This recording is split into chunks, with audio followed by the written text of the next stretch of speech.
Hi hello ಎಲ್ಲರಿಗೂ ನಮಸ್ಕಾರ. ನಾನು ನಿಮ್ಮ ಅನಾಮಿಕಾ ಅನು. ಅಭಿವ್ಯಕ್ತಿ ಕಥಾಲೋಕಕ್ಕೆ ಸ್ವಾಗತ. ಇನ್ನು ಯಾರೆಲ್ಲ ಈ ಚಾನಲ್ಗೆ ಸಬ್ಸ್ಕ್ರೈಬ್ ಮಾಡಿಕೊಂಡಿಲ್ಲ ದಯವಿಟ್ಟು ಸಬ್ಸ್ಕ್ರೈಬ್ ಮಾಡಿಕೊಂಡು ಪ್ರೋತ್ಸಾಹ ನೀಡಿ. ಪ್ರೀತಿಯ ನಿರೀಕ್ಷೆಯಲ್ಲಿ ಕಥೆಯ 26ನೇ ಅಧ್ಯಾಯವನ್ನು ನೀವೆಲ್ಲರೂ ಕೇಳಿ ಆನಂದಿಸಿದ್ದೀರಾ ಅಂತ ಭಾವಿಸ್ತೀನಿ. ಮೋಹನ್ ಅವರ ಮೇಲೆ ಕೋಪದಿಂದ ಮಾತನಾಡಿದ ಗೌರಮ್ಮನವರನ್ನು ಕಂಡು ಬಾಂಧವ್ಯಳಿಗೆ ಬಹಳವೇ ಕೋಪ ಬಂದಿತ್ತು. ಅಜ್ಜಿ ಮಾತನಾಡಿದ ರೀತಿ ಅವಳಿಗೆ ಇಷ್ಟ ಆಗಲಿಲ್ಲ. ಅದೇ ರೀತಿ ಗೌರಮ್ಮನವರ ಮಾತು ಕೇಳಿ ಸುಧಾ ಅವ್ರಿಗೂ ಕೋಪ ಬಂದಿತ್ತು. ಆಗ ಅವರು ತಕ್ಷಣವೇ, ಅತ್ತೆ, ನಿಮ್ಗೆ ನಿಮ್ಮ ಮಗಳು ಮೊಮ್ಮಗಳು ಸಿಕ್ಕಿರೋ ಖುಷಿಗಿಂತ ಮೋಹನಣ್ಣನ ಮೇಲಿರೋ ಕೋಪನೇ ಹೆಚ್ಚಾಯ್ತಲ್ಲ, ಅದನ್ನೆಲ್ಲ ಮಾತಾಡೋ ಸಮಯ ಅಲ್ಲ ಇದು ಅಂತ ಹೇಳಿದ್ರು. ಅವ್ರ ಮಾತು ಕೇಳ್ತಾ ಇದ್ದ ಸವಿತಾ, ಅತ್ಗೆ, ನಿಮ್ಗೆ ಸ್ವಂತದವರಿಗಿಂತ ಬೇರೆಯವರೇ ಹೆಚ್ಚಾದ್ರು ಅಲ್ವಾ? ಅಮ್ಮ ನಾನು ಏನೇ ಹೇಳಿದ್ರು ಅವ್ರು ಮಾಡಿದ್ದೇ ಸರಿ ಅಂತ ಹೇಳ್ತಾ ಇದ್ದಾರಾ? ನಿಮ್ಗಳ ಮೇಲೆ ಅಭಿಮಾನ ಇದ್ದಿದ್ರೆ ಬಾಂಧವ್ಯ ನನ್ನ ಮಗಳಲ್ಲ ಅಂತ ನಿಮ್ಮ ಹತ್ರ ಆದ್ರೂ ಹೇಳ್ಬೋದಾಗಿತ್ತಲ್ಲ. ಈ ವ್ಯಕ್ತಿ ನಿಮ್ಮಿಂದಾನು ಮುಚ್ಚಿಟ್ಟು ಎಷ್ಟೆಲ್ಲ ನಾಟಕ ಮಾಡಿದ್ದಾರೆ ಅಂತ ಗೊತ್ತಾದ ಮೇಲೂ ಆ ಮೋಸಗಾರನ ಪರ ಮಾತಾಡ್ತಾ ಇದ್ದೀರಲ್ಲ ಅಂತ ಹೇಳಿದ್ರು ಸವಿತಾ. ಸುಧಾ ಅವ್ರ ಜೊತೆ ಮಾತನಾಡೋದಕ್ಕೆ ಮೊದಲೇ ಬಾಂಧವ್ಯ ಸವಿತಾ ಅವ್ರ ಕಡೆ ನೋಡ್ತಾ, ಇಲ್ಲಿ ನೋಡಿ ಪಪ್ಪ ಏನೇ ತಪ್ಪು ಮಾಡಿದ್ರೂ ಪರವಾಗಿಲ್ಲ, ಅದನ್ನೆಲ್ಲ ನಾನೇ ಕ್ಷಮಿಸಿದ್ದೀನಿ. ನೀವು ಕ್ಷಮಿಸ್ತೀರೋ ಇಲ್ವೋ ಅದೆಲ್ಲ ನನಗ್ ಬೇಕಿಲ್ಲ. ಅವ್ರೇನೇ ಮಾಡಿದ್ರು ಅವರೇ ನನ್ನಪ್ಪ, ಅದನ್ನೇ ಮತ್ತೆ ಮತ್ತೆ ಹೇಳ್ತಾ ಇದ್ದೀನಿ ನಾನು. ನೀವು ಅವರನ್ನ ಈಗೆಲ್ಲ ಬಾಯಿಗೆ ಬಂದ ಹಾಗೆ ಅನ್ನೋದು ನನಗಿಷ್ಟ ಆಗೋದಿಲ್ಲ. ಇದನ್ನೇ ರಿಪೀಟ್ ಮಾಡಿದ್ರೆ ನಾನ್ ಸುಮ್ಮನೆ ಇರೋದಿಲ್ಲ ಅಂತ ಕೋಪದಲ್ಲಿ ಹೇಳಿದ್ಲು. ಗೌರಮ್ಮನವರ ಮುಖ ನೋಡಿ, ಅಜ್ಜಿ, ಈ ವಿಷಯ ಗೊತ್ತಾಗೋ ಮುಂಚೆಯಿಂದಲೂ ನಾನ್ ನಿಮ್ಮನ್ನ ನನ್ನ ಸ್ವಂತ ಅಜ್ಜಿ ಹಾಗೆ ನೋಡ್ತಾ ಇದ್ದೀನಿ. ಇವಾಗ ನೀವೇ ನನ್ನ ಸ್ವಂತ ಅಜ್ಜಿ ಅಂತ ಗೊತ್ತಾದ ಮೇಲೆ ತುಂಬಾನೇ ಖುಷಿ ಪಟ್ಟೆ. ಆದ್ರೆ ನೀವು ಹೀಗೆಲ್ಲ ನೋಡಿದ್ರೆ ನನಗ್ ಬೇಜಾರಾಗತ್ತೆ. ಇದನ್ನೆಲ್ಲ ಇಷ್ಟಕ್ಕೆ ಬಿಟ್ಬಿಡಿ ಅಂತ ಅಳ್ತಾ ತನ್ನ ರೂಮ್ ಕಡೆ ಹೊರಟ್ಬಿಟ್ಲು. ಸವಿತಾ ಅವಳನ್ನ ತಡೆಯೋದಿಕ್ ಹೋದಾಗ ಸುಧಾ, ಅವಳು ಹೋಗ್ಲಿ ಬಿಡು, ಅವಳು ಮನ್ಸಿಗೆ ಬೇಜಾರಾಗೋ ಹಾಗೆ ಮಾತಾಡಿ ಇವಾಗ ಸಮಾಧಾನ ಮಾಡೋಕ್ ಹೋಗ್ಬೇಡ ಅಂತ ನಾದಿನಿಯನ್ನ ಗದರ್ಬಿಟ್ರು. ಬಾಂಧವ್ಯ ಬೇಸರ ಮಾಡಿಕೊಂಡು ಅಲ್ಲಿಂದ ಹೋದದ್ದು, ಅವಳಾಡಿದ ಮಾತು ಕೇಳಿ ಉಲ್ಲಾಸ್ಗೆ ತುಂಬಾನೇ ಆಶ್ಚರ್ಯ ಆಗಿತ್ತು. ಅವಳ ಮನಸ್ಸಿನಲ್ಲಿ ಏನಿದೆ ಅನ್ನೋದು ಅರ್ಥ ಆಗಿರ್ಲಿಲ್ಲ. ಇವಳಿಗೆ ಸವಿತಾ ಅತ್ತೆ ಸಿಕ್ಕಿದ್ರಿಂದ ಸಂತೋಷ ಆಗ್ತಾ ಇಲ್ವಾ? ಅಜ್ಜಿ ಮತ್ತೆ ಅತ್ತೆ ಅಂಕಲ್ನ ಬೈದಿದ್ದಕ್ಕೆ ಇವಳಿಷ್ಟು ಕೋಪ ಮಾಡ್ಕೊಂಡ್ಲಲ್ಲ. ಮನೆಗ್ ಬಂದಾಗಿಂದ ಅವಳ ಮನಸ್ಸು ಸರಿ ಇದ್ದ ಕಾಣಿಸ್ತಿಲ್ಲ. ಇದಕ್ಕೆಲ್ಲ ಏನ್ ಕಾರಣ? ಮೋಹನ್ ಅಂಕಲ್ ಮೇಲಿನ ಪ್ರೀತಿನ ಅಥವಾ ಎಲ್ಲಾ ವಿಷಯ ತಿಳಿದ ಮೇಲಿರೋ ಗೊಂದಲನ ಅಂತ ಯೋಚನೆ ಮಾಡೋದಿಕ್ಕೆ ಶುರು ಮಾಡ್ದ. ಆದ್ರೆ ಅವಳು ಸವಿತಾ ಅವ್ರ ಜೊತೆ ಮಾತನಾಡಿದ ರೀತಿ ನೋಡಿ ಉಲ್ಲಾಸ್ಗೆ ಅರ್ಥ ಆಗಿತ್ತು, ಬಾಂಧವ್ಯಳಿಗೆ ಸವಿತಾ ಮೇಲೆ ಕೋಪ ಇದೆ ಅಂತ. ಅದನ್ ಕಂಡ್ಮೇಲೆ ಅವನಿಗಂತೂ ಖುಷಿಯಾಗಿತ್ತು. ಅವಳ ನಿಜವಾದ ಅಮ್ಮ ಸಿಕ್ಕಿರೋ ಖುಷಿಗಿಂತ ಇಷ್ಟು ವರ್ಷ ತನ್ನನ್ನ ಪ್ರೀತಿಯಿಂದ ಸಾಕಿದ ಅಪ್ಪನ ಮೇಲೆ ಅವಳಿಗಿರೋ ಪ್ರೀತಿ ಕಂಡು ಬೆರಗಾಗಿದ್ದ ಉಲ್ಲಾಸ್. ಅಂದು ರಾತ್ರಿ ಯಾರೂ ಈ ವಿಷಯದ ಬಗ್ಗೆ ಮಾತನಾಡಲಿಲ್ಲ. ಎಲ್ಲರೂ ತಮ್ಮ ಪಾಡಿಗೆ ತಾವು ಮಲ್ಕೊಂಡ್ಬಿಟ್ರು. ಮಾರನೇ ದಿನ ವಾತ್ಸಲ್ಯಳನ್ನು ಆಸ್ಪತ್ರೆಯಿಂದ ಮನೆ ಕರ್ಕೊಂಡು ಬಂದಿದ್ರು. ವಾತ್ಸಲ್ಯ ಮತ್ತು ಬಾಂಧವ್ಯಳನ್ನು ಒಟ್ಟಿಗೆ ನೋಡಿದ ಗೌರಮ್ಮನವರು ಸಂತೋಷದಿಂದ ಅವರಿಬ್ಬರನ್ನು ಅಪ್ಪಿ ಮುದ್ದಾಡಿದ್ರು.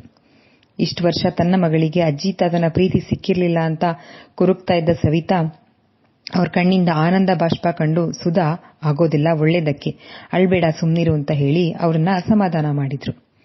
ವಾತ್ಸಲ್ಯಳನ್ನ ಅಲ್ಲಿದ್ದವರಿಗೆ ಪರಿಚಯ ಮಾಡಿಸಿ ಅವಳನ್ನ ಮೇಲಿದ್ದ ರೂಮ್ಗೆ ರೆಸ್ಟ್ ತೆಗೆದುಕೊಳ್ಳೋದಿಕ್ಕೆ ಅಂತ ಬಿಟ್ಟು ಬಂದ ಸುಧಾ ಸವಿತಾ ಅವರ ಹತ್ರ ಬಂದು, ಸವಿ, ಮೋಹನಣ್ಣನ ಮೇಲೆ ಕೋಪ ಮಾಡ್ಕೊಂಡು ಮಾತಾಡೋದೆಲ್ಲ ಮಾಡ್ಬೇಡ, ಸುಮ್ನೆ ಇದ್ಬಿಡು ಅಂತ ಬುದ್ಧಿ ಹೇಳಿದ್ರು. ಆಗ ಅವರ ಮಾತಿಗೆ ಹೂ ಅಂತ ಅಂದ ಸವಿತಾ ಮೋಹನ್ ಕಡೆ ನೋಡದೆ ತನ್ನ ರೂಮ್ಗೆ ಹೋಗ್ಬಿಟ್ರು. ಇಬ್ಬರನ್ನು ಒಟ್ಟಿಗೆ ನೋಡಿದ ಉಲ್ಲಾಸ್ ಮತ್ತು ವಿಶ್ವಾಸ್ಗೆ ಯಾರು ಬಾಂಧವ್ಯ ಯಾರು ವಾತ್ಸಲ್ಯ ಅಂತ ಗುರ್ತಿಸೋದಿಕ್ಕೆ ಕಷ್ಟ ಆಗ್ತಾ ಇತ್ತು. ವಿಶ್ವಾಸ್, ಅಣ್ಣ, ಇಬ್ರು ಐಡೆಂಟಿಕಲ್ ಟ್ವಿನ್ಸ್ ಅನ್ಸುತ್ತೆ ಅಲ್ವಾ, ಸ್ವಲ್ಪನೂ ಡಿಫ್ರೆನ್ಸೇ ಇಲ್ಲ ಅಂತ ಕೇಳ್ತಾ ಇದ್ದ. ಆಗ ಉಲ್ಲಾಸ್, ಫೇಸ್ ಒಂದೇ ತರ ಇರ್ಬೋದು ಕಣೋ, ಬಟ್ ನನಗನ್ಸೋ ಪ್ರಕಾರ ಇಬ್ರು ಕ್ಯಾರೆಕ್ಟರ್ ಟೋಟಲಿ ಡಿಫ್ರೆಂಟ್ ಅಂತ ಅನ್ಸುತ್ತೆ ಅಂತ ಅಂದ. ವಿಶ್ವಾಸ್, ಆಗ ನಿಂಗೇಗಪ್ಪ ಗೊತ್ತು, ಎಲ್ಲ ಗೊತ್ತಿರೋ ಹಾಗೆ ಹೇಳ್ತಾ ಇದ್ದೀಯಲ್ಲ ಅಂತ ಅಂದ. ಆಗ ಉಲ್ಲಾಸ್ ತಮ್ಮನ ಮಾತಿಗೆ, ಅದು ಹಾಗೆ ಕಣೋ, ನನಗ್ ಬಾಂಧವ್ಯ ಹೇಗೆ ಅಂತ ಚೆನ್ನಾಗ್ ಗೊತ್ತು, ಅದಕ್ಕೆ ವಾತ್ಸಲ್ಯನ ಮುಖ ನೋಡಿದ ತಕ್ಷಣ ಅವಳ ಗುಣ ಸ್ವಭಾವ ಹೀಗೆ ಇರಬಹುದು ಅಂತ ಗೆಸ್ ಮಾಡ್ಬಿಟ್ಟೆ ಅಂತ ಅಂದ. ಅವನ ಮಾತಿಗೆ ವಿಶ್ವಾಸ್ ತಲೆ ಕೆರ್ಕೊಂಡು, ಅದೆಲ್ಲ ಹೇಗೋ ಗೊತ್ತಾಗುತ್ತೆ, ಇಬ್ರು ಮುಖನೂ ಒಂದೇ ತರ ಇದೆಯಲ್ಲ ಅಂತ ಅಂದ. ಆಗ ಉಲ್ಲಾಸ್, ಅದೆಲ್ಲ ಜಸ್ಟ್ ಮುಖ ನೋಡಿದ್ರೆ ಗೊತ್ತಾಗೋದಿಲ್ಲ, ಮುಖದಲ್ಲಿರೋ ಭಾವನೆಗಳನ್ನ ಸ್ವಲ್ಪ ಅಬ್ಸರ್ವ್ ಮಾಡಬೇಕು, ಅವಾಗ ಗೊತ್ತಾಗುತ್ತೆ ಅಂತ ಅಂದ. ಆಗ ವಿಶ್ವಾಸ್ ನಗ್ತಾ, ಏನು ಫೇಸ್ ರೀಡಿಂಗಾ, ಹುಡ್ಗಿರ್ ಮುಖ ನೋಡಿ ಅವ್ರ ಮನ್ಸಲ್ಲಿ ಏನಿದೆ ಅಂತ ಅರ್ಥ ಮಾಡ್ಕೊಳ್ಳೋ ಕೋರ್ಸ್ ಏನಾದ್ರೂ ಮಾಡಿದ್ಯಾ ಹೇಗೆ ಅಂತ ಅಣ್ಣನನ್ನ ತಮಾಷೆ ಮಾಡ್ತಾ ಇದ್ದ. ಆಗ ಉಲ್ಲಾಸ್, ನಿನ್ ತಲೆ, ಅದೆಲ್ಲ ಏನಿಲ್ಲ, ಹಾಗೆ ಗೊತ್ತಾಗುತ್ತೆ. ಬೇಕಿದ್ರೆ ಇನ್ಮೇಲೆ ಅವರಿಬ್ಬರನ್ನ ನೋಡ್ತಾ ಇರು, ಅವಾಗ ನಿನಗೂ ಸಹ ಗೊತ್ತಾಗುತ್ತೆ ನಾನು ಹೇಳಿದ್ದು ನಿಜ ಅಂತ ಅಂತ ಹೇಳಿದ್ದ. ಆಗ ವಿಶ್ವಾಸ್, ಏನೋಪ್ಪ ನಂಗಿವೆಲ್ಲ ಅರ್ಥ ಆಗಲ್ಲ, ಯಾವ ವಿಷಯದಲ್ಲೂ ಕ್ಲಾರಿಟಿ ಸಿಗ್ತಿಲ್ಲ. ಬಾಂಧವ್ಯ ಜೊತೆ ಮಾತಾಡೋಣ ಅಂದ್ರೆ ಅವಳಂತೂ ಕೈಗೆ ಸಿಗ್ತಿಲ್ಲ. ಮೇಡಮ್ ಜೊತೆ ಮಾತಾಡೋಕೆ ಇನ್ಮೇಲೆ ಅಪಾಯಿಂಟ್ಮೆಂಟ್ ತಗೋಬೇಕು ಅನ್ಸುತ್ತೆ, ಫುಲ್ ಬ್ಯುಸಿ ಅಂತ ಅಂದ. ಆಗ ಉಲ್ಲಾಸ್, ಅವಳ ಜೊತೆ ಮಾತಾಡೋಕೆ ಏನೋ ಇದೆ ಅಂತ ಕೇಳ್ದ. ಆಗ ವಿಶ್ವಾಸ್, ಇದೇ ಕಣೋ, ತುಂಬಾ ಇದೆ. ಪಾಪ ಅವಳು ಎಷ್ಟು ಬೇಜಾರು ಮಾಡ್ಕೊಂಡಿದ್ದಾಳೋ ಏನೋ. ಎಲ್ಲ ಗೊತ್ತಾದ್ಮೇಲೂ ನಾವು ಹೋಗಿ ಮಾತಾಡ್ಲಿಲ್ಲ ಅಂದ್ರೆ ಚೆನ್ನಾಗಿರಲ್ಲ ಅಲ್ವಾ. ಇಷ್ಟ ದಿನ ಅವಳು ನಮ್ಮ ಫ್ಯಾಮಿಲಿ ಫ್ರೆಂಡು, ಇನ್ಮೇಲೆ ಅವಳು ನಮ್ಮ ಕಸಿನ್ನು, ಸೊ ಮಾತಾಡ್ಲೇಬೇಕು ಅಲ್ವಾ ಅಂತ ಅಂದ. ಅವನ ಮಾತು ಉಲ್ಲಾಸ್ಗೂ ಸರಿ ಅನ್ಸಿತ್ತು. ಏನ್ ಕಸಿನ್ನು, ಅವಳಿಗೆ ನಾವು ಅವಳ ಕಸಿನ್ ಅಂತ ಹೇಳ್ಕೊಳ್ಳೋದಕ್ಕೂ ಖುಷಿ ಇಲ್ಲ ಅನ್ಸುತ್ತೆ, ನನಗ್ ಗೊತ್ತು ಅಂತ ಅಂದ. ಆಗ ವಿಶ್ವಾಸ್ ಅಣ್ಣನ ಮುಂದೆ, ಎಲ್ಲ ಗೊತ್ತಿರೋ ಹಾಗೆ ಮಾತಾಡ್ಬೇಡ, ನೀನೇನಾದ್ರೂ ಮಾಡ್ಕೊ, ನಾನಂತೂ ಒಂದ್ಸಲ ಬಾಂಧವ್ಯ ಜೊತೆ ಮಾತಾಡ್ತೀನಿ ಅಂತ ಹೇಳಿ ಅಲ್ಲಿಂದ ಹೊರಟ ವಿಶ್ವಾಸ್. ಟೆರೇಸ್ ಮೇಲೆ ಒಂಟಿಯಾಗಿ ಕುಳಿತಿದ್ದ ಬಾಂಧವ್ಯ ಬಳಿ ಬಂದ ವಿಶ್ವಾಸ್, ಒಬ್ಳೆ ಏನ್ ಮಾಡ್ತಾ ಇದ್ಯಾ ಇಲ್ಲಿ, ನಿನ್ ಸಿಸ್ಟರ್ ಜೊತೆ ಇರೋದಲ್ವಾ ಅಂತ ಕೇಳ್ದ. ಅವನ್ ಮಾತು ಕೇಳಿದ ಮೇಲೂ ಏನೂ ಮಾತನಾಡದೆ ಸುಮ್ಮನಿದ್ದವಳನ್ನು ಕಂಡು, ಯಾಕ್ ಬಾಂಧವ್ಯ ಏನೂ ಮಾತಾಡ್ತಾ ಇಲ್ಲ, ನಿಂಗೆ ನಿಮ್ಮಮ್ಮ ವಾತ್ಸಲ್ಯ ಸಿಕ್ಕಿದ್ರಿಂದ ಖುಷಿ ಆಗ್ತಾ ಇಲ್ವಾ ಅಂತ ಕೇಳ್ದ. ಆಗ ಬಾಂಧವ್ಯ, ಪ್ಲೀಸ್ ವಿಶ್ವಾಸ್, ನಾನೊಬ್ಳೇ ಇರೋಕ್ ಬಿಟ್ಟು ಇಲ್ಲಿಂದ ಹೋಗು, ಏನೇನೋ ಮಾತಾಡಿ ತಲೆ ಕೆಡಿಸ್ಬೇಡ ಅಂತ ರೇಗ್ಬಿಟ್ಲು. ಆಗ ವಿಶ್ವಾಸ್ ಏನೇನೂ ಮಾತಾಡ್ತಾ ಇಲ್ಲ, ಹಾಗೆ ಸುಮ್ಮನೆ ಕೇಳ್ದೆ ಅಷ್ಟೇ, ನಿಂಗೆ ಬೇಜಾರಾಗಿದೆ ಅಂತ ನನಗೆ ಗೊತ್ತು, ಅದಕ್ಕೆ ಮಾತಾಡ್ಸೋಣ ಅಂತ ಬಂದೆ ಅಷ್ಟೇ. ನೋಡು, ನೀನ್ ನಮ್ ಕಸಿನ್ ಅಂತ ಗೊತ್ತಾದ್ಮೇಲೆ ನನಗಂತೂ ತುಂಬಾ ಖುಷಿ ಆಗ್ತಾ ಇದೆ ಗೊತ್ತಾ. ಪಪ್ಪಂಗೆ ಸವಿತಾ ಅತ್ತೆನ್ ಕಂಡ್ರೆ ಎಷ್ಟು ಕೋಪ ಇದ್ರು ಅವ್ರನ್ನ ನೋಡಿದ್ಮೇಲೆ ಎಲ್ಲಾ ಮರೆತು ಸುಮ್ಮನೆ ಇದ್ದಾರೆ ಅಂದ್ರೆ ಅದಕ್ಕೆ ನೀನು ಒಂಥರ ಕಾರಣ ಅಂತ ಅನ್ಸುತ್ತೆ. ಇವಾಗ ನೀನು ಸೈಲೆಂಟ್ ಆಗಿರೋದಾದ್ರೂ ಯಾಕೆ, ಸವಿತಾ ಅತ್ತೆ ಮೋಹನ್ ಅಂಕಲ್ನ ಎಲ್ರೂ ಮುಂದೆ ಬೈದ್ರು ಅಂತನಾ ಅಂತ ಕೇಳ್ದ. ಆಗ ಬಾಂಧವ್ಯ, ನನಗೆ ಯಾರ ಮೇಲೂ ಕೋಪ ಇಲ್ಲ, ನನ್ನ ಮೇಲೆ ನನಗ್ ಕೋಪ, ಇವಾಗ ಅದೆಲ್ಲ ಮಾತಾಡೋದಕ್ಕೆ ನನಗಿಷ್ಟ ಇಲ್ಲ, ಸ್ವಲ್ಪ ಸುಮ್ಮನೆ ಇರ್ತೀಯಾ ಅಂತ ಕೋಪ ಮಾಡ್ಕೊಂಡ್ಲು. ಆಗ ವಿಶ್ವಾಸ್, ಸರಿ ಕೂಗಾಗಡ್ಬೇಡ, ನಿನ್ಗಿಷ್ಟ ಬಂದಾಗ ಬಂದ್ ಮಾತಾಡು ಅಂತ ಹೇಳಿ ಅಲ್ಲಿಂದ ಹೊರಟ್ಬಿಟ್ಟ. ಬಾಂಧವ್ಯ ಮಾತಾಡಿದ್ದನ್ನ ವಿಶ್ವಾಸ್ ಹೋಗಿ ಉಲ್ಲಾಸ್ ಹತ್ರ ಹೇಳಿದ್ದ. ಆಗ ಉಲ್ಲಾಸ್ ಅವಳತ್ರ ಮತ್ತೆ ಬಂದು, ಏನೊಬ್ಳೆ ನಿಂತಿದ್ಯಾ, ನೀನ್ ಹೊಸ ಅಮ್ಮ ಟ್ವಿನ್ ಸಿಸ್ಟರ್ ಜೊತೆ ಮಾತಾಡಲ್ವಾ ಅಂತ ಅವಳನ್ನ ಕೆಣಕಿದ್ದ. ಅವನನ್ನು ಒಂದ್ಸಲಿ ನೋಡಿ ಮಾತನಾಡದೆ ಸುಮ್ಮನೆ ನಿಂತಲು ಬಾಂಧವ್ಯ. ಮಾತು ಮುಂದುವರಿಸಿದ ಉಲ್ಲಾಸ್, ಖುಷಿಗ್ ಮಾತೇ ಬರ್ತಿಲ್ಲ ಅನ್ಸತ್ತೆ ಅಂತ ಮತ್ತೆ ಅವಳನ್ನ ಕೆಣಕಿದ್ದ. ಆಗ ಬಾಂಧವ್ಯ, ಬಾಯಿ ಮುಚ್ಕೊಂಡು ಸುಮ್ಮನೆ ಇರ್ತೀಯಾ, ನೀನೊಬ್ಬ ಕಡಿಮೆ ಇದ್ದೆ ಅಂತ ಕೋಪ ಮಾಡ್ಕೊಂಡ್ಲು. ಆಗ ಉಲ್ಲಾಸ್, ಕೋಪ ಯಾಕೆ ಮಾಡ್ಕೋತೀಯಾ, ನಾನೇನ್ ಕೇಳ್ಬಾರದ್ ಕೇಳದ್ನಾ ಅಂತ ಮತ್ತೆ ಮಾತಾಡಕ್ ಶುರು ಮಾಡ್ದ. ಆಗ ಬಾಂಧವ್ಯ, ನೀನು ಎಲ್ರಾಗ್ ಮಾತಾಡ್ತಾ ಇದ್ದೀಯಾ, ನಿಂಗೇನು ಅನ್ಸೋದಿಲ್ವಾ, ನನ್ನ ರೇಗಿಸ್ಬೇಕು ಅಂತ ಡಿಸೈಡ್ ಮಾಡ್ಕೊಂಡು ಬಂದ್ಬಿಟ್ಟಿದ್ಯಾ ಅನ್ಸುತ್ತೆ ಅಲ್ವಾ ಅಂತ ಬೇಸರದಲ್ಲಿ ಕೇಳಿದ್ಲು. ಆಗ ಉಲ್ಲಾಸ್, ಹಾಗೇನಿಲ್ಲ, ಸುಮ್ಮನೆ ಹೇಳ್ದೆ ಅಷ್ಟೇ, ನಿಜ ಹೇಳು, ನಿನಗೆ ನಿಮ್ಮಮ್ಮ ಮತ್ತೆ ಸಿಸ್ಟರ್ ಸಿಕ್ಕಿದ್ರಿಂದ ಖುಷಿ ಆಗ್ತಾ ಇಲ್ವಾ ಅಂತ ಅವಳ ಜೊತೆ ನೇರವಾಗಿ ಮಾತಾಡೋಕೆ ಶುರು ಮಾಡ್ದ. ಅವಳು ಆಗ್ಲೂ ಕೂಡ ಏನು ಹೇಳ್ದೆ ಮೌನವಾಗೇ ಇದ್ಲು. ಆಗ ತಾನೇ ಮಾತು ಮುಂದುವರಿಸಿದ ಉಲ್ಲಾಸ್, ನಿನಗೆ ಆ ವಿಷಯ ಮಾತಾಡೋಕೆ ಇಷ್ಟ ಇಲ್ಲ ಅಂತ ಅಂದ್ರೆ ಬಿಡು, ನಾನೇನ್ ಕೇಳಲ್ಲ ಅಂತ ಅಂದ. ಆಗ ಬಾಂಧವ್ಯ ಮೆಲ್ಲನೆ ಬಾಯಿ ತೆರೆದಿದ್ಲು. ನನಗೇನಾಗ್ತಾ ಇದೆ ಅಂತ ನನಗೆ ಗೊತ್ತಾಗ್ತಾ ಇಲ್ಲ, ನಡೆದಿದ್ದೆಲ್ಲ ಒಳ್ಳೆ ಕನ್ಸಿನ ತರ ಅನ್ನಿಸ್ತಿದೆ. ನಮ್ಗೆ ಯಾರೂ ಇಲ್ಲ ಅಂತ ಇರುವಾಗ ನಮ್ಮವರು ಅಂತ ಯಾರಾದ್ರೂ ಸಿಕ್ಕಿದ್ರೆ ಖುಷಿ ಆಗೇ ಆಗತ್ತೆ. ಆದ್ರೆ ಅದು ಈ ರೀತಿ ಸಿಕ್ಕರೆ ಆ ಖುಷಿನ ಅನುಭವಿಸೋ ಮನಸ್ಸೇ ಇರೋದಿಲ್ಲ. ನಿಜ ಹೇಳ, ಪಪ್ಪ ಆಸ್ಪತ್ರೆಯಲ್ಲಿ ಎಲ್ಲಾ ವಿಷಯ ಹೇಳಿದಾಗ ಇದೆಲ್ಲ ಸುಳ್ಳು ಅಂತ ಅನ್ಕೊಂಡಿದ್ದೆ. ಆದ್ರೆ ಅದೆಲ್ಲ ನಿಜ ಅಂತ ಗೊತ್ತಾದ್ಮೇಲೆ ನನ್ನವರೆಲ್ಲ ಸಿಕ್ಕರು ಅನ್ನೋ ಖುಷಿಗಿಂತ ಇಷ್ಟು ದಿನ ನಾನು ಯಾರನ್ನ ನನ್ನವರು ಅಂತ ಅನ್ಕೊಂಡಿದ್ನೋ ಅವ್ರು ನನ್ನವರಲ್ಲ ಅಂತ ತಿಳಿದು ತುಂಬಾನೇ ಹಿಂಸೆ ಆಯ್ತು, ಜೊತೆಗೆ ನೋವು ಆಯ್ತು. ಒಂದ್ ಕಡೆ ನನ್ನ ಹೆತ್ತಮ್ಮ, ಒಡ ಹುಟ್ಟಿದವಳು, ಅತ್ತೆ ಮಾವ ಅಜ್ಜಿ ಅಂತ ಒಂದು ದೊಡ್ಡ ಸಂಬಂಧದ ಬೆಳಗನೆ ಇದ್ರೆ, ಇನ್ನೊಂದ್ ಕಡೆ ನನ್ನಪ್ಪ. ಇಷ್ಟು ವರ್ಷದಲ್ಲಿ ಅವರು ಹತ್ತಿರೋದನ್ನ ಫಸ್ಟ್ ಟೈಮ್ ನಾನು ನೋಡ್ತಾ ಇರೋದು. ಪಪ್ಪ ಅಳೋದನ್ನ ನೋಡಿದ್ಮೇಲೆ ನನ್ಗೆ ಇವರೆಲ್ಲ ಯಾಕಾದ್ರೂ ಸಿಕ್ಕಿದ್ರು ಅಂತ ಅನ್ನಿಸ್ಬಿಡ್ತು. ಪಪ್ಪನ ಮುಖದಲ್ಲಿ ನಾನು ಅವರಿಂದ ದೂರ ಆಗ್ತೀನಿ ಅನ್ನೋ ಭಯ ಇದೆ. ಅವ್ರ ಬಗ್ಗೆ ಸ್ವಲ್ಪ ಕೂಡ ಯೋಚನೆ ಮಾಡದೆ ದೊಡ್ಡ ಅಪರಾಧಿಯಾಗಿ ಟ್ರೀಟ್ ಮಾಡಿದ್ರೆ ಅವರಿಗಷ್ಟೇ ಅಲ್ಲ, ನನಗೂ ಕೂಡ ನೋವಾಗುತ್ತೆ ಅನ್ನೋದು ಯಾಕೆ ಇವ್ರಿಗೆ ಅರ್ಥ ಆಗ್ತಾ ಇಲ್ಲ. ಮಗಳನ್ನ ಯಾರೋ ಎತ್ಕೊಂಡು ಹೋಗಿದ್ರು ಅಂತ ಗೊತ್ತಾದ್ಮೇಲೆ ಅವರಿಗೆ ನೋವಾಗುತ್ತೆ ಅಂತ ನನಗೂ ಗೊತ್ತು. ಆದ್ರೆ ಇಷ್ಟು ವರ್ಷ ಸಾಕು ಬೆಳೆಸಿದ ನಮ್ಮ ಪಪ್ಪನಿಗಿಂತ ನಿನ್ನೆ ಮೊನ್ನೆ ಸಿಕ್ಕಿರೋ ಅವ್ರ ನೋವು ನನಗೇನ್ ದೊಡ್ಡದಲ್ಲ. ನೀನೇ ಹೇಳು, ಇಂಥ ಸಂದರ್ಭದಲ್ಲಿ ನಾನಾದ್ರೂ ಏನ್ ಮಾಡ್ಬೇಕಿತ್ತು? ಪಪ್ಪ ನೀನ್ ಮಾಡಿದ ತಪ್ಪು ಅಂತ ಅವ್ರನ್ನ ಬಾಯಿಗೆ ಬಂದ ಹಾಗೆ ಬೈದು ನಿನ್ನೆ ಸಿಕ್ಕಿರೋರ್ ಹಿಂದೆ ಹೋಗ್ಲಾ ಅಥವಾ ಅವ್ರು ಮಾಡಿರೋ ತಪ್ಪನ್ನು ಕ್ಷಮಿಸಿ ಅವ್ರ ಪರವಹಿಸಿ ಮಾತಾಡ್ಲಾ ಹೇಳು ಅಂತ ಜೋರಾಗಿ ಕಿರ್ಚಿ ಅಳೋದಕ್ಕೆ ಶುರು ಮಾಡ್ಬಿಟ್ಲು ಬಾಂಧವ್ಯಳ ಅಳು ಕಂಡು ಉಲ್ಲಾಸ್ಗೂ ತುಂಬಾ ಸಂಕಟ ಆಗಿತ್ತು. ಮೊದಲೆಲ್ಲ ಅವಳ ಕಣ್ಣಲ್ಲಿ ಕಣ್ಣೀರ್ ಕಂಡಾಗ ನಾಟಕ ಮಾಡ್ತಾ ಇದ್ದಾಳೆ ಅನ್ಕೊಂಡು ಅಸಡ್ಡೆ ಮಾಡ್ತಾ ಇದ್ದವನ್ಗೆ ಈ ದಿನ ಅವಳ ಮನದಾಳದ ನೋವು ಚೆನ್ನಾಗಿ ಅರ್ಥ ಆಗಿತ್ತು.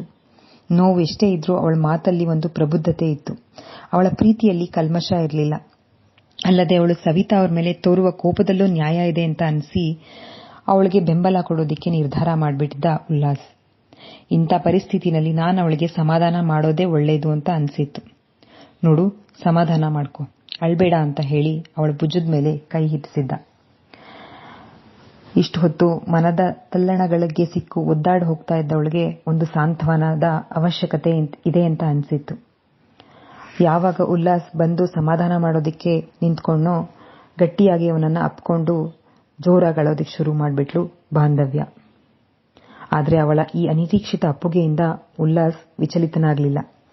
ಮನಸ್ಸಿಗೆ ನೋವಾಗಿದೆ, ಸಮಾಧಾನ ಮಾಡ್ತಾ ಇದ್ದೀನಿ ಅನ್ನೋ ನಂಬಿಕೆ ಇರೋ ಕಾರಣ ನನ್ನ ಅಪ್ಕೊಂಡಿದ್ದಾಳೆ ಅಂತ ತಾನೇ ಸಮಾಧಾನ ಮಾಡಿ ಅವಳ ತಲೆ ನೀವರಿಸಿದ್ದ. ಕೆಲವೇ ಕ್ಷಣಗಳಲ್ಲಿ ಬಾಂಧವ್ಯಳಿಗೆ ನಾನೇನ್ ಮಾಡ್ದೆ ಅನ್ನೋದು ಅರಿವಾಗಿತ್ತು. ನೋವಲ್ಲೂ ಒಂದಷ್ಟು ಲಜ್ಜೆ ಆವರಿಸಿ ಅವನಿಂದ ದೂರ ಸರಿದು ನಿಂತು, ಸಾರಿ ಉಲ್ಲಾಸ್, ಅದು ನಾನು ಬೇಕಂತ ಅಂತ ಮುಂದೆ ಮಾತನಾಡ್ತಾ ಇದ್ದಾಗ ಉಲ್ಲಾಸ್ ಸನ್ನೆ ಮಾಡಿ ಸುಮ್ನಿರು ಅಂತ ಹೇಳಿದ್ದ. ಸುಮ್ನಿರು ಅಂತ ಹೇಳಿ, ನಾನೇನ್ ತಪ್ಪಾಗಿ ತಿಳ್ಕೊಂಡಿಲ್ಲ ಬಿಡು, ನಿನ್ನ ಮನಸ್ಸಿಗೆ ಎಷ್ಟು ನೋವಾಗಿದೆ ಅಂತ ನನಗೂ ಅರ್ಥ ಆಗ್ತಿದೆ ಅಂತ ಹೇಳ್ದ. ಅವಳ ಮನಸ್ಸಿನಲ್ಲಿರೋ ಗೊಂದಲಗಳ ಬಗ್ಗೆ ತಿಳಿದ ಮೇಲೆ ಹೇಗ್ ಸಮಾಧಾನ ಮಾಡು ಅಂತ ಅದು ಗೊತ್ತಾಗದೆ ಯೋಚನೆ ಮಾಡ್ತಾ ಇದ್ದ. ಯೋಚನೆ ಮಾಡಿ, ಅಳ್ಬೇಡ, ಮೊದಲು ಕಣ್ಣುರ್ಸ್ಕೊ ಬಾಂಧವ್ಯ. ನನಗನ್ಸೋ ಪ್ರಕಾರ ನೀನು ಮೋಹನ್ ಅಂಕಲ್ ಪರ ವಹಿಸೋದೇ ಸರಿ. ಅವರು ನಿನ್ನ ನಿಜವಾದ ತಂದೆ ಅಲ್ಲದೆ ಇರಬಹುದು, ಆದರೆ ಇಷ್ಟು ವರ್ಷ ದಿಂದ ನಿನಗೆ ಯಾವುದೇ ತೊಂದರೆ ಆಗದೆ ಇರೋ ಹಾಗೆ ನೋಡ್ಕೊಂಡಿದ್ದಾರೆ. ಅವರು ನಿನ್ನ ಹಾಸ್ಪಿಟಲಿಂದ ಎತ್ಕೊಂಡು ಹೋಗಿದ್ದು ಅವ್ರ ಹೆಂಡತಿಗೋಸ್ಕರ ಇರ್ಬೋದು, ಆದರೆ ಅವ್ರು ತೀರ್ಕೊಂಡ್ಮೇಲೂ ನಿನ್ನ ನೆಗ್ಲೆಕ್ಟ್ ಮಾಡದೆ ಅವ್ರಿಗಿಂತ ಹೆಚ್ಚು ಕಾಳಜಿ ವಹಿಸಿ ನೋಡ್ಕೊಂಡಿದ್ದಾರೆ ಅಂದ್ರೆ ಅದರಲ್ಲೇ ಗೊತ್ತಾಗುತ್ತೆ ನಿನ್ನ ಮೇಲೆ ಅವರೆಷ್ಟು ಪ್ರೀತಿ ಇಟ್ಟಿದ್ದಾರೆ ಅಂತ. ಮೀನಾ ಆಂಟಿ ತೀರ್ಕೊಂಡ್ಮೇಲೆ ಅವ್ರು ಇನ್ನೊಂದು ಮದುವೆ ಆಗ್ಬೋದಾಗಿತ್ತು. ನಿನ್ನ ಎಲ್ಲಿಂದ ಕರ್ಕೊಂಡು ಬಂದ್ರೋ ಹಾಗೆ ಎಲ್ಲಾದ್ರೂ ಬಿಟ್ಟು ಬರ್ಬೋದಾಗಿತ್ತು. ಆದ್ರೆ ಹಾಗೆಲ್ಲ ಮಾಡದೆ ನಿನಗೋಸ್ಕರ ಅಂತ ಎಷ್ಟೆಲ್ಲ ಕಷ್ಟಪಟ್ಟಿದ್ದಾರೆ ಅನ್ನೋದು ನನಗಿಂತ ಚೆನ್ನಾಗಿ ನಿನಗೆ ಗೊತ್ತಲ್ವಾ. ಅದಕ್ಕೆ ಹೇಳ್ತಾ ಇದ್ದೀನಿ, ಏನೇ ಆದ್ರೂ ಯಾರ ಮುಂದೆನೂ ಅಂಕಲ್ನ ಬಿಟ್ಕೊಡ್ಬೇಡ ನೀನು. ಈ ಮಾತನ್ನ ನಾನು ಸವಿತಾ ಅತ್ತೆ ಮೇಲಿನ ಕೋಪದಿಂದ ಆಗ್ಲಿ, ನೀವು ಅವಳ ಜೊತೆ ಜಗಳ ಆಡ್ಲಿ ಅನ್ನೋ ದುರುದ್ದೇಶದಿಂದ ಆಗ್ಲಿ ಹೇಳ್ತಾ ಇಲ್ಲ. ನಿನ್ನ ಬಗ್ಗೆ, ಮೋಹನ್ ಅಂಕಲ್ ಬಗ್ಗೆ ಚೆನ್ನಾಗಿ ಗೊತ್ತಿರೋದ್ರಿಂದ ನಿಮ್ ಮೇಲಿನ ಕಾಳಜಿಯಿಂದ ಹೇಳ್ತಾ ಇದ್ದೀನಿ ಅಷ್ಟೇ. ಸುಮ್ನೆ ಈ ವಿಷಯದ ಬಗ್ಗೆ ಯೋಚನೆ ಮಾಡೋದ್ ಬಿಟ್ಟು ಎಕ್ಸಾಮ್ಸ್ಗೆ ಪ್ರಿಪೇರ್ ಆಗು. ಇಲ್ಲ ಅಂದ್ರೆ ಈ ಸೆಮ್ನಲ್ಲೂ 1-2 ಸಬ್ಜೆಕ್ಟ್ ಫೇಲ್ ಆಗ್ತೀಯಾ ಅಂತ ಹೇಳಿ ನಗೋಕ್ ಶುರು ಮಾಡ್ದ. ಅವನ ಮಾತಿಗೆ ತಾನು ನಕ್ಕನ ಬಾಂಧವ್ಯ. ಥ್ಯಾಂಕ್ಸ್ ಉಲ್ಲಾಸ್, ನೀನಾದ್ರೂ ನನ್ನ ಕಷ್ಟ ಅರ್ಥ ಮಾಡ್ಕೊಂಡು ಸಮಾಧಾನ ಮಾಡಿದ್ಯಲ್ಲ. ಈ ಮನೆಗೆ ಬಂದು 6 ತಿಂಗಳಾಗ್ತಾ ಬಂತು. ಇಷ್ಟು ದಿನದಲ್ಲಿ ಇದೇ ಫಸ್ಟ್ ಟೈಮ್ ನೀನು ನನ್ನ ಬಗ್ಗೆ ಕಾಳಜಿ ವಹಿಸಿ ಮಾತಾಡ್ತಾ ಇರೋದು. ಇವಾಗ ನನ್ನ ಮನಸ್ಸಿಗೆ ಸಮಾಧಾನ ಆಯ್ತು ಅಂತ ಹೇಳಿದ್ಲು.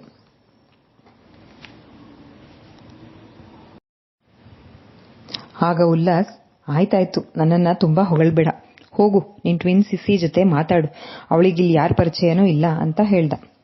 ಆಗ ಬಾಂಧವ್ಯ, ನಾನು ಅವಳ ಜೊತೆ ಮಾತಾಡಿದ್ದೀನಿ, ಹೋಗಿ ನೀನೇ ಮಾತಾಡು, ಪರಿಚಯ ಮಾಡ್ಕೊ ಅಂತ ಅಂದ್ಲು. ತನ್ನ ಮೊಬೈಲ್ಗೆ ಶ್ರೇಯಾಳ ಕಾಲ್ ಬರ್ತಾ ಇರೋದನ್ನ ಗಮನಿಸಿದ ಉಲ್ಲಾಸ್, ಸಾಕ್ ಮಾತಾಡಿದ್ದು, ಕೆಳಗಡೆ ಗಾರ್ಡನ್ ನಲ್ಲಿ ಅಂಕಲ್ ಒಬ್ರೇ ಕೂತಿದ್ದಾರೆ, ಹೋಗಿ ಅವರನ್ನ ಮಾತಾಡ್ಸು, ನೀನಲ್ದೆ ಬೇರೆ ಯಾರಿಂದನೂ ಅವ್ರಿಗೆ ಸಮಾಧಾನ ಮಾಡೋಕ್ಕಾಗಲ್ಲ ಅಂತ ಬುದ್ಧಿ ಹೇಳಿ ಅಲ್ಲಿಂದ ಹೊರಡೋದಿಕ್ಕೆ ಶುರುವಾದ. ಅವನ ಮಾತಿನಂತೆ ಮೋಹನ್ ಇದ್ದಲ್ಲಿಗೆ ಬಂದ ಬಾಂಧವ್ಯ, ಪಪ್ಪ ಯಾಕೆ ಕೂತಿದ್ಯಾ ಅಂತ ಕೇಳಿದ್ಲು. ಆಗ ಮೋಹನ್, ಇನ್ನೇನ್ ಮಾಡ್ಲಿ ಪುಟ್ಟಿ, ಈ ಮನೇಲಿ ಯಾರಿಗೂ ನನ್ನ ಮುಖ ತೋರಿಸೋದಿಕ್ಕೆ ಇಷ್ಟ ಆಗ್ತಿಲ್ಲ ನನಗೆ. ಈ ಮನೆ ಇಷ್ಟು ದಿನ ನನ್ನ ಕ್ಲೋಸ್ ಫ್ರೆಂಡ್ ಮನೆ, ಇಲ್ಲಿ ನನ್ನ ಮಗಳಿದ್ದಾಳೆ ಅಂತ ಖುಷಿಯಾಗಿ ಬರ್ತಿದ್ದೆ, ಇನ್ಮೇಲೆ ಅದ್ಯಾವುದೂ ಇಲ್ಲ ಅಂತ ಬೇಸರದಲ್ಲಿ ಮಾತಾಡಿದ್ರು ಮೋಹನ್. ಆಗ ಬಾಂಧವ್ಯ, ಯಾಕೆ ಪಪ್ಪ ಹಾಗೆ ಮಾತಾಡ್ತೀಯಾ, ಇದು ಮೊದಲಿನ ಹಾಗೆ ಶಂಕರ್ ಅಂಕಲ್ ಮನೇನೆ, ನಾನು ನಿನ್ನ ಮಗಳೇ, ಅದರಲ್ಲಿ ಯಾವ ಬದಲಾವಣೆನೂ ಇಲ್ಲ. ನೀನ್ ಆಡೋದ್ ನೋಡಿದ್ರೆ ನನ್ನ ಇವ್ರಿಗೆ ಒಪ್ಸಿ ಮತ್ತೆ ಈ ಮನೆ ಕಡೆ ಯಾವತ್ತೂ ಬರದೇ ಇರೋ ಹಾಗೆ ಹೋಗೋ ಪ್ಲಾನ್ ಮಾಡಿದ್ಯಾ ಅಂತ ಅನ್ಸುತ್ತೆ ಅಂತ ಅಂದ್ಲು. ಆಗ ಮೋಹನ್, ನಾನ್ ಹಾಗೆ ಮಾಡದೇ ಇದ್ರೂ ಕೊನೆಗೆ ಅದೇ ಆಗೋದಲ್ವಾ ಪುಟ್ಟಿ, ನಿಜ ಹೇಳು, ನಿನ್ ಪಪ್ಪನ ಮೇಲೆ ನಿನಗೆ ಕೋಪ ಇಲ್ವಾ, ನನ್ನ ನೋಡಿದ್ರೆ ಬೈಬೇಕು ಅಂತ ಅನ್ನಿಸ್ತಾ ಇಲ್ವಾ ಅಂತ ಕೇಳಿದ್ರು. ಆಗ ಬಾಂಧವ್ಯ, ಪಪ್ಪ ಇದನ್ನೇ ಮನ್ಸಲ್ಲಿ ಇಟ್ಕೊಂಡು ಒದ್ದಾಡ್ಬೇಡ, ನನಗೆ ನಿನ್ ಮೇಲೆ ಯಾವ ಕೋಪನೂ ಇಲ್ಲ. ನನ್ನ ಕೋಪ ಏನಿದ್ರು ಇಷ್ಟು ವರ್ಷ ಎಲ್ಲೋ ಇದ್ದು ನಿನ್ನೆ ನಾನು ಸಿಕ್ಕಿದ ಮೇಲೆ ನನ್ನ ಮೇಲೆ ಅಧಿಕಾರ ಚಲಾಯಿಸ್ತಾ ಇರೋರ ಮೇಲೆ ಅಷ್ಟೇ. ಶಂಕರ್ ಅಂಕಲ್ಗಾಗ್ಲಿ ಆಂಟಿಗಾಗ್ಲಿ ನಿನ್ ಮೇಲೆ ಯಾವ ಕೋಪನೂ ಇಲ್ಲ. ಉಲ್ಲಾಸ್ ಕೂಡ ನಿನ್ ಪರವಾಗೇ ಇದ್ದಾನೆ. ಎಲ್ಲರೂ ನಿನ್ನ ಸಪೋರ್ಟ್ಗಿರುವಾಗ ಅದ್ಯಾಕೆ ಭಯ ಪಡ್ತೀಯಾ? ಎಲ್ಲದಕ್ಕಿಂತ ಹೆಚ್ಚಾಗಿ ನಾನೇ ನಿನ್ನ ಕಡೆ ಇರುವಾಗ ಇನ್ನೇನು ಪ್ರಾಬ್ಲಮ್ ನಿನಗೆ ಅಂತ ಸಮಾಧಾನವಾಗಿ ಕೇಳಿದ್ಲು. ಆಗ ಅವಳ ಮಾತು ಕೇಳಿದ ಮೋಹನ್, ಇಷ್ಟು ಹೇಳಿದ್ಯಲ್ಲ, ನನಗದೇ ಸಾಕು ಪುಟ್ಟಿ.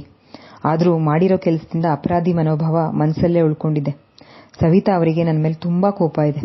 ಅವರು ಸಹ ನಿನ್ನ ನನ್ನಿಂದ ದೂರ ಮಾಡಿಬಿಟ್ರೆ ಅನ್ನೋ ಭಯ ಅಂದ್ರು. ಆಗ ಬಾಂಧವ್ಯ ಪಪ್ಪನಿಗೆ ಸಮಾಧಾನ ಮಾಡ್ತಾ, ಏನೂ ಭಯ ಪಡಬೇಡ, ಅವರು ನಂಗೆ ಸಿಕ್ಕರು ಅಂತ ನಾನೇ ನಿನ್ನ ಬಿಟ್ಟು ಹೋಗಲ್ಲ. ನೀನೇನಾದ್ರೂ ಅವ್ರ ಮಾತು ಕೇಳಿ ನನ್ನ ಬಿಟ್ಟು ಅವ್ರ ಜೊತೆ ಹೋಗು ಅಂತ ಅಂದ್ರೆ ಅವಾಗ ಮಾಡ್ತೀನಿ ನಿನ್ಗೆ ಅಂತ ಹೇಳಿ ಜೋರು ಮಾಡಿದ್ಲು.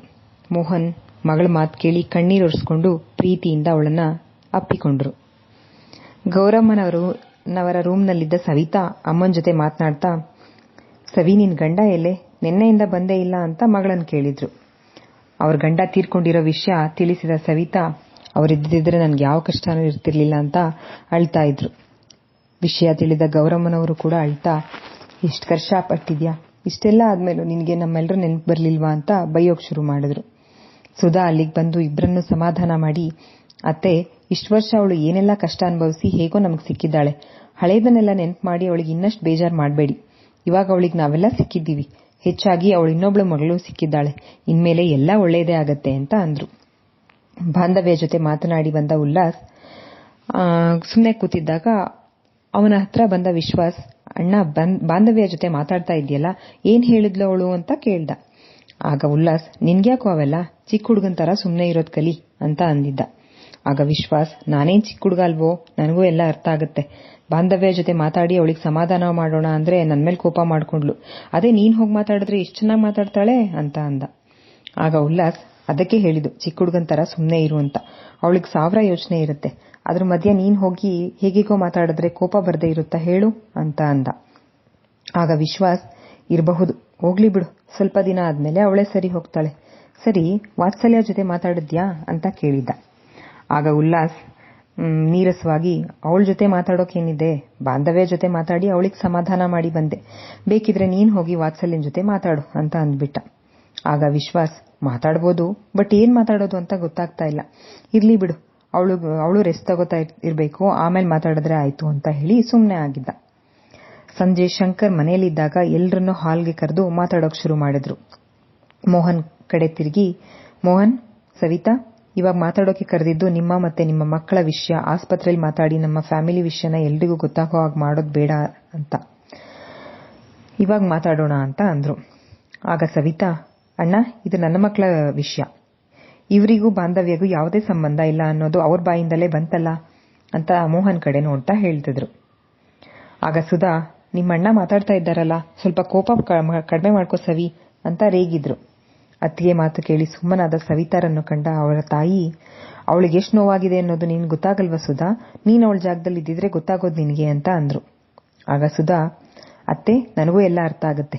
ಇವಾಗ ಸಿಕ್ಕಿರೋ ಮಗಳ ಮೇಲೆ ಇವಳಿಗೆ ಇಷ್ಟು ಪ್ರೀತಿ ಇರ್ಬೇಕಾದ್ರೆ ಅವಳು ಹುಟ್ದಾಗಿಂದ ಅವಳನ್ನ ನೋಡ್ಕೊಂಡಿರೋ ಮೋಹನ್ ಅಣ್ಣಂಗೆ ಅವಳ ಮೇಲೆ ಎಷ್ಟು ಪ್ರೀತಿ ಇದೆ ಅನ್ನೋದನ್ನ ನೀವೇ ಅರ್ಥ ಮಾಡ್ಕೊಳ್ಳಿ ಅಂತ ಅಂದ್ರು.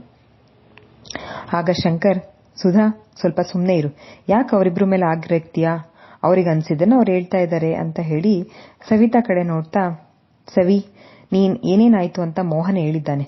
ಅವನ್ ತಪ್ಪನ್ನ ಅವನು ಒಪ್ಕೊಂಡಿದ್ದಾನೆ. ಬಾಂಧವ್ಯ ಹೇಗ್ ನಿನ್ನ ಮಗಳು ಹಾಗೆ ಅವನಿಗೂ ಮಗಳು. ಈ ವಿಷಯ ಅವನಾಗೆ ಹೇಳಿದ್ರಿಂದ ನಮಗೆಲ್ಲ ಗೊತ್ತಾಯ್ತು. ಇಲ್ಲ ಅಂದಿದ್ರೆ ಆ ಸತ್ಯ ನಮಗ್ ಗೊತ್ತೇ ಆಗ್ತಿರ್ಲಿಲ್ಲ ಅನ್ಸತ್ತೆ. ಅವನನ್ನ ಕ್ಷಮಿಸೋದ್ರಿಂದ ನೀನ್ ಏನನ್ನೂ ಕಳ್ಕೊಳ್ಳೋದಿಲ್ಲ. ನಿನ್ನ ಅಣ್ಣನಾಗಿ ಅವನ ಪರ ಮಾತಾಡ್ತಾ ಇದ್ದೀನಿ ಅಂತ ಕೋಪ ಮಾಡ್ಕೋಬೇಡ. ನಾನು ಎಲ್ಲಾ ರೀತಿ ಯೋಚನೆ ಮಾಡಿನೇ ಹೀಗೆ ಹೇಳ್ತಾ ಇರೋದು ಅಂತ ಅಂದ್ರು. ಆಗ ಸವಿತಾ, ಅಣ್ಣ, ಅವ್ರು ಮಾಡಿರೋ ತಪ್ಪು ಎಲ್ರ ಮುಂದೆ ಬಯಲಾಗುತ್ತೆ ಅಂತ ತಿಳಿತು ಅಲ್ವಾ. ನಿಮ್ಮೆಲ್ಲರ ದೃಷ್ಟಿಯಲ್ಲಿ ಒಳ್ಳೆಯವರಾಗಬೇಕು ಅನ್ನೋ ಉದ್ದೇಶದಿಂದ ಸತ್ಯ ಹೇಳಿದ್ದಾರೆ. ಇಲ್ಲ ಅಂದಿದ್ರೆ ಇಷ್ಟು ವರ್ಷ ಯಾಕೆ ಯಾರಿಗೂ ಹೇಳ್ದೆ ಸುಮ್ಮನೆ ಇರ್ತಾ ಇದ್ರು ಅಂತ ಕೇಳಿದ್ರು ಸವಿತಾ. ಆಗ ಶಂಕರ್, ಸವಿ, ನನಗವನು ಸಿಕ್ಕಿದ್ದೆ ಕೆಲವು ತಿಂಗಳ ಹಿಂದೆ ಅಷ್ಟೇ. ನಿನ್ನ ಹುಡುಕ್ಬೇಕು ಅಂತ ನಿರ್ಧಾರ ಮಾಡಿದ್ಮೇಲೆ ನನಗೆ ತುಂಬಾ ಸಹಾಯ ಮಾಡಿದ್ದೆ ಅವನು, ಗೊತ್ತಾ ಅಂತ ಅಂದ್ರು.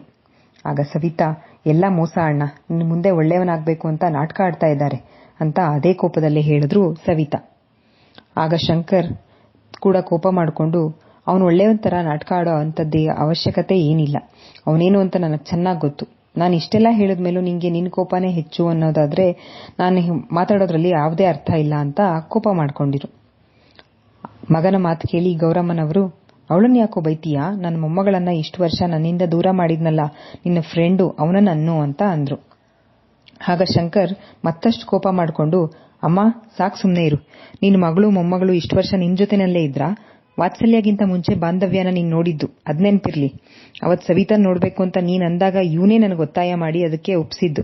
ಇವತ್ತು ನಿನ್ನ ಇನ್ನೊಬ್ಬ ಮೊಮ್ಮಗಳು ನಿನ್ನ ಕಣ್ಮುಂದೆ ಇದ್ದಾಳೆ ಅಂತ ಅಂದ್ರೆ ಅದಕ್ಕೆ ಮೋಹನಾನೇ ಕಾರಣ. ಸವಿಗ್ ಬುದ್ಧಿ ಹೇಳಿ ಅವಳಿಗೆ ಸರಿಯಾಗಿ ನಡ್ಕೊ ಅಂತ ಹೇಳ್ಬೇಕಾಗಿರೋ ನೀನೇ ಅವಳು ತಾಳದ ತಕ್ಕನ ಕುಣಿತಾ ಇದ್ದೀಯಲ್ಲ, ಇದು ಸರಿನಾ ಅಂತ ಹೇಳಿ ಅಮ್ಮನ ಮೇಲೆ ರೇಗ್ ಬಿಟ್ರು ಶಂಕರ್.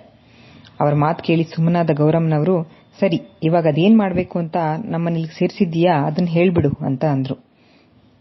ಆಗ ಶಂಕರ್, ಸವಿ, ನಡೆದಿರೋದನ್ನೆಲ್ಲ ಮರ್ತ್ಬಿಡು. ನೀನು ವಾತ್ಸಲ್ಯನ ಹೇಗ್ ಬೆಳೆಸಿದ್ಯೋ ನನಗಂತೂ ಗೊತ್ತಿಲ್ಲ. ಆದ್ರೆ ಮೋಹನ ಬಾಂಧವ್ಯನ ಮಾತ್ರ ಕಣ್ಣಲ್ಲಿ ಕಣ್ಣಿಟ್ಟು ಕಾಪಾಡ್ಕೊಂಡು ಬಂದಿದ್ದಾನೆ. ಇವನ್ ಹೆಂಡತಿ ತೀರ್ಕೊಂಡ ಮೇಲೂ ಇನ್ನೊಂದು ಮದ್ವೆ ಮಾಡ್ಕೊಳ್ದೆ ಇವಳಿಗೋಸ್ಕರ ಅಂತ ತನ್ನ ಜೀವನನೇ ಸವಸಿದ್ದಾನೆ. ಎಷ್ಟು ಕಷ್ಟಪಟ್ಟಿದ್ದಾನೆ ಅನ್ನೋದು ಅವನ ಬಾಯಿಂದಾನೇ ನಾನು ಕೇಳಿದ್ದೀನಿ. ಇದಕ್ಕೆಲ್ಲ ಕಾರಣ ಅವನು ಪುಟ್ಟಿ ಮೇಲೆ ಇಟ್ಕೊಂಡಿರೋ ಪ್ರೀತಿ. ನನ್ನ ಮಾತಿಗೆ ನೀನು ಬೆಲೆ ಕೊಡ್ತೀನಿ ಅನ್ನೋದಾದ್ರೆ ನೀನು ಮೊದಲು ಇವನನ್ನ ಕ್ಷಮಿಸಬೇಕು ಅಂತ ಹೇಳಿ ತಮ್ಮ ನಿರ್ಧಾರನ ಹೇಳಿದ್ರು ಶಂಕರ್. ಸವಿತಾ ಮೌನವಾಗಿ ನಿಂತಿದ್ರು. ಅಣ್ಣನ ಮಾತು ಕೇಳಿದ ಮೇಲೂ ಅವ್ರ ಮನಸ್ಸಿನಲ್ಲಿ ಯಾವ ಆಲೋಚನೆಗಳು ಬಂದು ಹೋಗ್ತಾ ಇದೆ ಅಂತ ತಿಳಿಯದೆ ಮನೆಯವರೆಲ್ಲ ಅವ್ರ ಮಾತಿಗಾಗಿ ಕಾದು ನಿಂತಿದ್ರು. ಸವಿತಾ ಅವ್ರು ಏನ್ ಹೇಳ್ತಾರೆ, ಅವ್ರು ನಿಜವಾಗ್ಲೂ ಮೋಹನ್ ಅವ್ರನ್ನ ಕ್ಷಮಿಸ್ತಾರಾ? ಇದನ್ನೆಲ್ಲ ತಿಳ್ಕೋಬೇಕು ಅಂತಂದ್ರೆ ಮುಂದಿನ ಅಧ್ಯಾಯದ ನಿರೀಕ್ಷೆಯಲ್ಲಿರಿ. ಹಾಗೆ ಈ ಅಧ್ಯಾಯ ನಿಮಗೆಲ್ಲರಿಗೂ ಇಷ್ಟವಾಗಿದೆ ಅಂತ ಭಾವಿಸ್ತೇನೆ. ದಯವಿಟ್ಟು ನಿಮ್ಮ ಅನಿಸಿಕೆ ಮತ್ತು ಅಭಿಪ್ರಾಯಗಳನ್ನ ಕಮೆಂಟ್ ಸೆಕ್ಷನ್ ಅಲ್ಲಿ ಹಂಚಿಕೊಳ್ಳಿ. ಹಾಗೆ ಈ ಕಥೆಯ ಮುಂದಿನ ಅಧ್ಯಾಯಗಳನ್ನು ಅಥವಾ ಸಂಪೂರ್ಣ ಕಥೆಯನ್ನು ಓದಬೇಕು ಅಂತ ಬಯಸಿದರೆ ಪ್ರತಿಲಿಪಿಯಲ್ಲಿ ಓದಬಹುದು. ಅದರ ಲಿಂಕ್ ಅನ್ನು ಡಿಸ್ಕ್ರಿಪ್ಷನ್ ಅಲ್ಲಿ ಶೇರ್ ಮಾಡಿರ್ತೀವಿ. ಒಮ್ಮೆ ಚೆಕ್ ಮಾಡಿ. ಧನ್ಯವಾದಗಳು.